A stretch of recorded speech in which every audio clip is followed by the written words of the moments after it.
Hello, ಎಲ್ಲರಿಗೂ ನಮಸ್ಕಾರ. Reach daddy YouTube ಚಾನಲ್ಗೆ ಮತ್ತೊಮ್ಮೆ ಸ್ವಾಗತ. ಸೊ ಇವತ್ತಿನ ವಿಡಿಯೋದಲ್ಲಿ ನಾವೇನು ಕಲಿತಾ ಇದ್ದೀವಿ ಅಂದರೆ ಸಪ್ಲೈಯರ್ ಪೇಮೆಂಟ್ನ ಹೇಗೆ ಮಾಡೋದು ಅಂತ ಸೊ ನೋಡೋಣ ಅಲ್ಲ. ಸೊ ಈ ವಿಡಿಯೋದಲ್ಲಿ ಸಪ್ಲೈಯರ್ ಪೇಮೆಂಟ್ನ ಹೇಗೆ ಮಾಡೋದು ಅಂತ ಕಲಿತಾ ಇದ್ದೀವಿ, ಬನ್ನಿ ವೀಕ್ಷಕರೇ. ಸೊ ಇಲ್ಲಿ ನೀವು ಈ ಮೇನ್ ಪೇಜಲ್ಲಿ ನೀವು ನೋಡ್ಬೋದು, ರಿಪೋರ್ಟ್ಸ್ ಅನ್ನೋ ಬಟನ್ ಇದೆ. ಸೊ ನಾನು ಇಲ್ಲಿ ಕ್ಲಿಕ್ ಮಾಡ್ತಾ ಇದ್ದೀನಿ.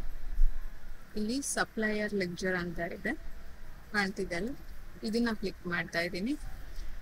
ನಾನು ಪ್ರತಿ ಸಲ ಹೇಳಿರೋ ಪ್ರಕಾರ ಈ ಗ್ರೀನ್ ಬಟನ್ನ ಕ್ಲಿಕ್ ಮಾಡಿದ್ರೆ ನಿಮಗೆ ಸಪ್ಲೈಯರ್ ಲಿಸ್ಟ್ ಅನ್ನೋದು ಸಿಗುತ್ತೆ. ಸೊ ಇದರಲ್ಲಿ ನೀವು ನೋಡ್ಬೋದು, ಸೊ ಯಾವ ಸಪ್ಲೈಯರ್ಸ್ ಹತ್ರ ಎಷ್ಟೆಷ್ಟು ಪೆಂಡಿಂಗ್ ಇದೆ, ಇಲ್ಲ ಪೇಮೆಂಟ್ ಎಷ್ಟು ಮಾಡಬೇಕು ಅನ್ನೋದು. ನಾನು ಫಾರ್ ಎಕ್ಸಾಂಪಲ್ ಮೋನು ಅಂತ ಒಬ್ರು ಸಪ್ಲೈಯರ್ ಇದ್ದಾರೆ, ಅದನ್ನ ಕ್ಲಿಕ್ ಮಾಡ್ತೀನಿ. ಓಕೆ, ಇಲ್ಲಿ ವ್ಯೂ ರಿಪೋರ್ಟ್ ಅಂತ ಇದೆ, ನಾನು ಕ್ಲಿಕ್ ಮಾಡ್ತೀನಿ. ನೋಡ್ಬೋದು ಮೋನು ಅವ್ರ ಹತ್ರ ನಾವು ಇಷ್ಟು ಪೇಮೆಂಟ್ ಆಗಿದೆ.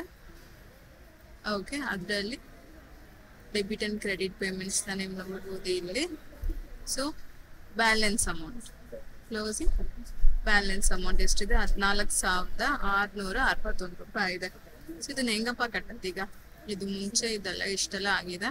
ಸೊ ಇದೊಂದಷ್ಟು 14,661 ರೂಪಾಯಿ ಇದೆ. ಸೊ ಅದನ್ನ ಹೆಂಗೆ ಕಟ್ಟೋದು ಅಂತ ನೋಡೋಣ ಬನ್ನಿ. ಇದನ್ನೆಲ್ಲ ಕ್ಲೋಸ್ ಮಾಡಿ ಇಲ್ಲಿ ಟ್ರಾನ್ಸಾಕ್ಷನ್ ಅನ್ನು ಬಟನ್ ಆಪ್ಷನ್ ಇದೆ. ಸೊ ಟ್ರಾನ್ಸಾಕ್ಷನ್ ಅಲ್ಲಿ ಕ್ಲಿಕ್ ಮಾಡ್ತೀನಿ. ಇಲ್ಲಿ ನೀವು ನೋಡ್ಬೋದು ಇನ್ನೊಂದು ಆಪ್ಷನ್ ಪೇಮೆಂಟ್ ಟು ಸಪ್ಲೈಯರ್ಸ್ ಅಂತ ಇದೆ. ಸೊ ಇಲ್ಲಿ ಬಂದು ನಾನು ಇಲ್ಲಿ ಸೆಲೆಕ್ಟ್ ಮಾಡ್ಕೊತೀನಿ ಈ ಗ್ರೀನ್ ಬಟನ್ ಅಲ್ಲಿ ಸಪ್ಲೈಯರ್ಸ್ ಮೋನು ಅಂತ. ಸೊ ಇಲ್ಲಿ ನೋಡಿ ಮೋನುದು ಎಷ್ಟು ತೋರಿಸ್ತಾ ಇದೆ ಬ್ಯಾಲೆನ್ಸ್, ಇಲ್ಲಿ 19,661 ರೂಪಾಯಿ ಅಲ್ವಾ. ಸೊ ನಾನು ಇಲ್ಲಿ ಬೈ ಕ್ಯಾಶ್ ಅಂತಾನೆ ತಗೊಂತೀನಿ, ಇಲ್ಲ ಬೈ ಗೂಗಲ್ ಪೇ ಅಂತ ನೋಡೋಣ. ಬೈ ಗೂಗಲ್ ಪೇ ಅಮೌಂಟ್ 19,661 ಇದೆ. ನಾನು 9,661 ಪೇ ಮಾಡ್ತೀನಿ. ಇಲ್ಲಿ ನೋಡಿ, ಇಲ್ಲಿಗ 19,000 ತೋರಿಸ್ತಿದೆ, ಅದ್ರಲ್ಲಿ ನಾನು 9,661 ನಾನು ಪೇ ಮಾಡ್ತೀನಿ ಬೈ ಗೂಗಲ್ ಪೇ ಇಂದ. ಓಕೆ, ಇವಾಗ ಈ ಅಮೌಂಟ್ ಚೇಂಜ್ ಆಗತ್ತೆ ನೋಡಿ, ಸೇವ್ ಮಾಡ್ತೀನಿ.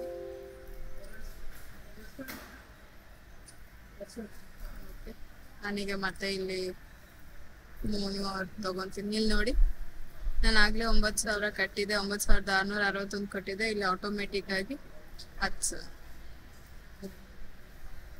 ಓಕೆ ವೀಕ್ಷಕರೇ, ನಾನಿಲ್ಲಿ 10,000 ಬೈ ಕ್ಯಾಶ್ ಅಂತ ಸೆಲೆಕ್ಟ್ ಮಾಡ್ಕೊತೀನಿ.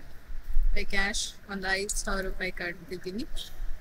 ಓಕೆ, ಇಲ್ಲಿ ಸೇವ್ ಮಾಡ್ಕೊಳ್ಳಿ. ಈಸಿ ಅಲ್ಲ ವೀಕ್ಷಕರೇ. ಸೊ ಈ ಥರ ನೀವು ಸಪ್ಲೈಯರ್ ಪೇಮೆಂಟ್ನ ಕಟ್ಬೋದು. ಇಲ್ಲಿ ಟ್ರಾನ್ಸಾಕ್ಷನ್ಗೆ ಬರಬೇಕು, ಇಲ್ಲಿ ನಿಮಗೆ ಪೇಮೆಂಟ್ ಟು ಸಪ್ಲೈಯರ್ ಅಂತ ಇದೆ, ಅದನ್ನ ಕ್ಲಿಕ್ ಮಾಡಿದ ತಕ್ಷಣ ನಿಮ್ಮ ಸಪ್ಲೈಯರ್ ನೇಮ್ನ ಚೂಸ್ ಮಾಡ್ಕೋಬೋದು. ಇಲ್ಲಿ ಗ್ರೀನ್ ಬಟನ್ನಲ್ಲಿ ಇಲ್ಲಿ ಬ್ಯಾಲೆನ್ಸ್ ತೋರಿಸುತ್ತೆ, ಯಾವ ಥರ ಬೇಕೋ ಪೇಮೆಂಟ್ನ ನೀವು ಹೇಗೆ ಮಾಡ್ಬೇಕು ಅಂದ್ಕೊಂಡಿದ್ದೆ ಅದನ್ನು ಚೂಸ್ ಮಾಡ್ಕೊಂಡು ಇಲ್ಲಿ ಸೇವ್ ಮಾಡಿ. ಸೊ ವಿಡಿಯೋ ನೋಡ್ತಿರೋ ಎಲ್ಲ ಪ್ರೇಕ್ಷಕರಿಗೂ ಧನ್ಯವಾದಗಳು. ನಮಸ್ಕಾರ.